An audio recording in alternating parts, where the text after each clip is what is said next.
Okay, Assalamualaikum. Selamat petang. Salam sejahtera. So, kita akan sambung kita punya pembelajaran untuk chapter 2. Okay. Hari ini saya akan tunjukkan beberapa jalan kerja yang awak perlu tahu untuk chapter 2 ni. Dan untuk chapter 2 ni ada beberapa additional item yang awak perlu ada di sisi awak. Yang pertama sekali adalah projector. Okay. Yang kedua adalah jangka lukis. Dan yang ketiga adalah paper graph. Okay. Ketiga-tiga ni diperlukan untuk melakukan calculation dalam chapter 2 ni. Okay. Untuk chapter 2 ni, sebelum saya proceed pada calculation flow, saya nak terangkan sedikit berkenaan dengan slide. Ada di antara awak yang tak berapa nak clear, dan ada di antara awak yang mungkin dah clear, Alhamdulillah. Untuk yang slide, untuk balancing ni, okay, untuk balancing the rotating meshes, okay, terdapat dua satu rotating mesh, satu adalah pada difference plane, satu pada same plane. Okay. Same plane ni di mana okay,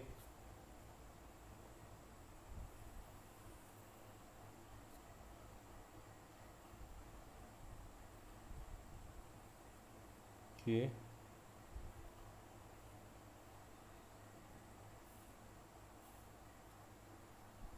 ada roto ni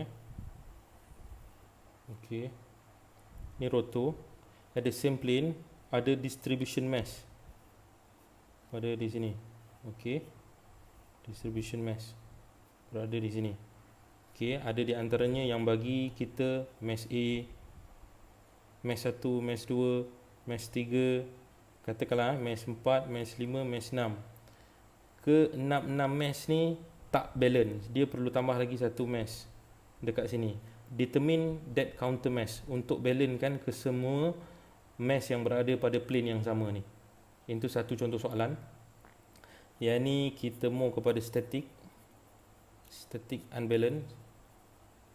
unbalancing, okey. Jadi mau kepada dynamic unbalance. Sebab bila static unbalance ni nanti sekiranya terdapat ataupun terjadinya plane ni unstable, dia akan move up and downward, betul? Macam yang dalam slide yang saya explain tadi. Okey. Dan untuk dynamic unbalance ni, dia terdapat ada, let's say this one ada satu plane. Okay, this one ada satu plane. Okay, this one ada satu plane. Okay, this one ada plane dia lah.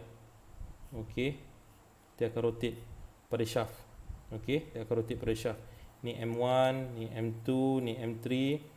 Find another counter mesh yang diperlukan. Katakanlah let's say here, di mana jarak dia dah bagi. Okay, dia cuma minta kita tentukan radius, mungkin radius, dan dia minta kita tentukan mesh counterbalance tersebut pada shaft. Okey, pada di sistem. Ini akan menyebabkan movement. Ingat movement macam tayar. Contoh saya bagi contoh tayar. Mungkin tayar tu akan berada di sini. Okey, mungkin tayar tu akan berada di sini. Okay, dia akan move kiri dan ke kanan, unbalance. Okay, this one static, upward, downward. Dia akan bagi beberapa banyak mesh yang dia nak dalam soalan. 2, 3, 4 terpulang pada soalan. So awak perlu tahu based on the question, mana question yang fokus pada static dan mana question yang dynamic unbalance. Dalam different plane ni juga terdapat static. Okey. Static unbalance. Nanti saya akan tunjukkan one by one lah. So untuk hari ini saya akan tunjukkan same plane. Okey, untuk static unbalance kita fokus pada yang ni, at the same plane. Okey. Hopefully awak faham lah apa yang saya explain. So untuk example dalam slide saya dah roughly buat. Okey. Example dalam slide saya dah buatkan. Cuma saya akan explain nanti. Okey. Untuk explanation dalam slide, okay, the rotor is assumed to be rotating with constant angular velocity. The rotor having arm with mass, length, radius and angle respectively. So, apa jua information yang ada pada soalan awak mesti kena keluarkan dan awak mesti kena tablekan. Tengok apa yang saya buat. Saya tablekan mass A ataupun mass 1, mass 2, mass 3 kg. Dia inform kita 2 kg dan 2 kg untuk mass 3. So radius, jangan awak tulis length. Radius, simbol dia R, unit dia M. Mesti unit dalam, kalau bagi saya unit SI lah. Okey, 0.08 80 mm. So second 80 mm juga 0.08 dan last one is 0.06 60 mm. So degree dia bagi tahu degree dia adalah 60, 150 dan 225. That's mean awak perlu lihat, sekejap That's mean awak perlu lihat di mana position untuk this mass Let's say mass yang pertama pada 60. Let's say ini 60. Let's say mass M1. Mass M2 adalah 150. Let's say 150 di sinilah. Okey. M2. M3 adalah 225 lebih kurang sini. Okey. Awak perlu lihat 150 degree. Dan awak perlu lihat this one adalah 225 degree. M3. Yang ni position dia pada one plane. Okey. Dan untuk kolom yang seterusnya awak mesti kena ada tambah additional centrifugal force yang berlaku pada setiap mass. Untuk awak tahu. Okey. Untuk awak tahu, dia dah inform mesti perlu ada additional. Okey, mesti perlu ada additional. Let's say lah, saya tulis C. Okey, saya tulis C dan MC kita tak tahu radius dia dah inform ke belum radius dia?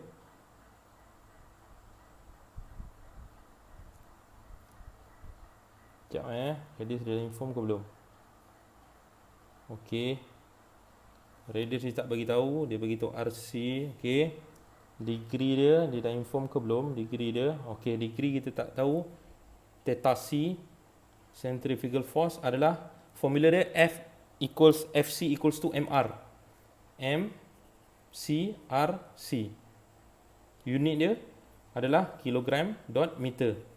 Okey, kilogram dot meter. Mesti kena ada centrifugal force. Hasil tambah ini, mass yang sedia ada adalah sama dengan counterbalance ni. That's why mass untuk counterbalance ni adalah untuk kita balance balik mass yang sedia ada. Okey? Bagaimana kita nak melukis dalam graf? Apabila kita nak transfer this information dalam graf, yang pertama sekali kita mesti kena tetapkan scale. 1 cm berapa scale yang awak memerlukan. Okey, let's say lah saya letak 0.02 kg. That mean untuk 0.24 kg dot meter saya perlukan 12 cm. Saya dah tulis awal-awal, saya conteng je. Nanti dalam table janganlah awak conteng, nanti saya pun tak tahu mana jawapannya. Okey, dan saya akan tulis seterusnya 8 cm dan 6 cm supaya memudahkan saya untuk saya buat graf nanti. Okey. Next. Sekejap Okey, next. Ini adalah graf yang saya telah lakukan. Macam ni bentuk graf dia. Okey.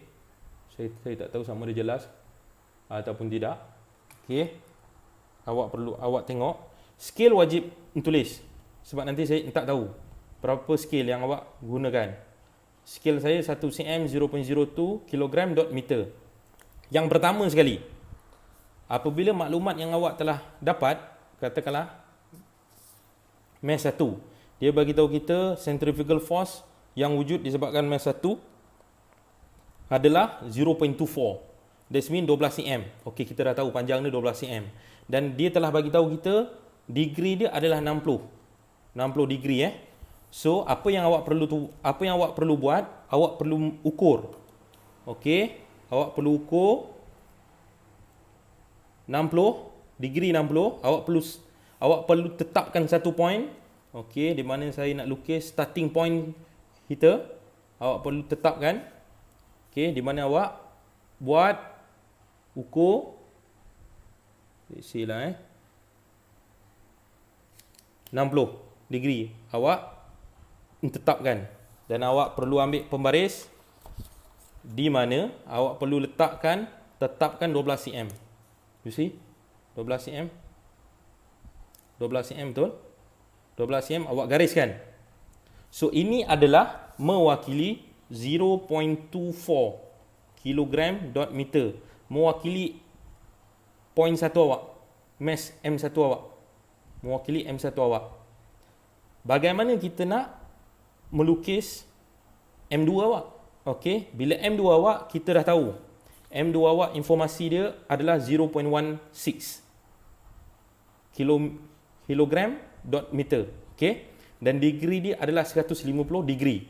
So awak perlu tahu untuk 150 degree awak endpoint ni awak perlu letakkan reference ataupun guideline awak untuk awak ukur. Supaya daripada paksi X di sini, awak perlu mengukur sampai 150 degree. Okey, daripada sini pun paksi X yang sama. Okey, reference kita X ni sama. 150. Ukur sampai 150, point dia di sini. Wait, mana projector saya? Okey, tengok. Reference 150. You see? 150 dan awak perlu gariskan berapa tadi saya tetapkan 8 cm. 8 cm, stop it. There. So ini adalah mewakili 0.16 kg/meter. Awak kena bagi direction.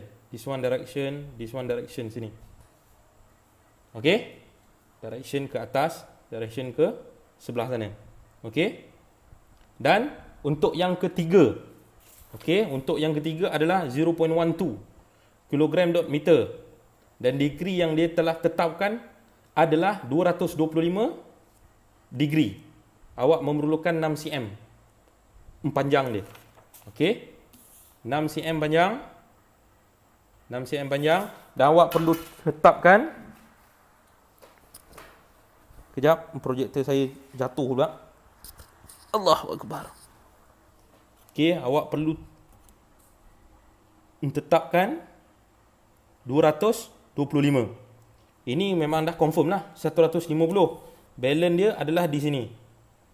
225 balance dia. Okey. 225 campur 45. Tengok, betul tak tegak tak? Okey, campur 45. So panjangnya adalah 6 cm. 6 cm. Awak akan ada satu point. Okey. Untuk kita mengetahui unbalanced mass, kita mesti kena ada closed polygon. Awak mesti kena wujudkan closed polygon supaya kita boleh mengetahui unbalanced masses berapa. Okey, dan degree dia berapa. Supposedly untuk mass yang awak dah dapat, ini mass 1, mass 2, Mass 3 0.12 kilogram dot meter. Hanya garisan sini saja yang awak tak dapat. Betul? So awak perlu gariskan, sambungkan supaya dia jadi close polygon. Okey? Gariskan guna pensel. Jangan guna pen. Saya guna pen ni supaya awak dapat lihat. Garis guna pensel, di mana awak tentukan, apabila awak telah melakukan garisan, awak tentukan berapa dia punya degree yang terhasil. Itu adalah degree untuk unbalanced mass awak. Itu adalah degree untuk counterbalance mass awak. Di mana degree yang saya dapat adalah total 297 degree.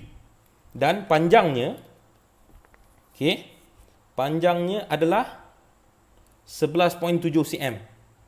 Okey.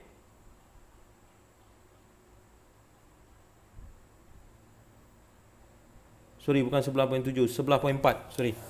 11.4 cm. Okey. 11.4 cm.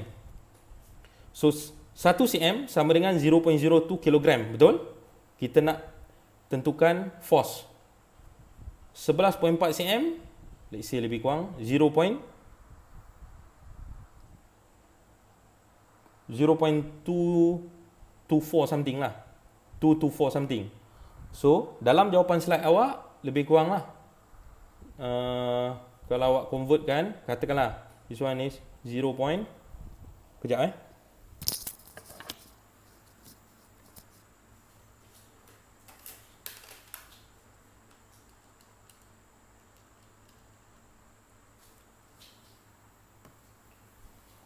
Okay.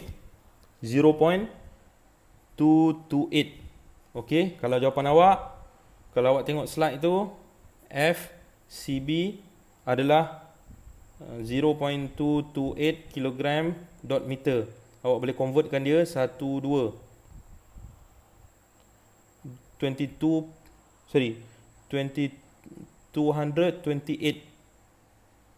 kg dot meter. Lebih kurang lah.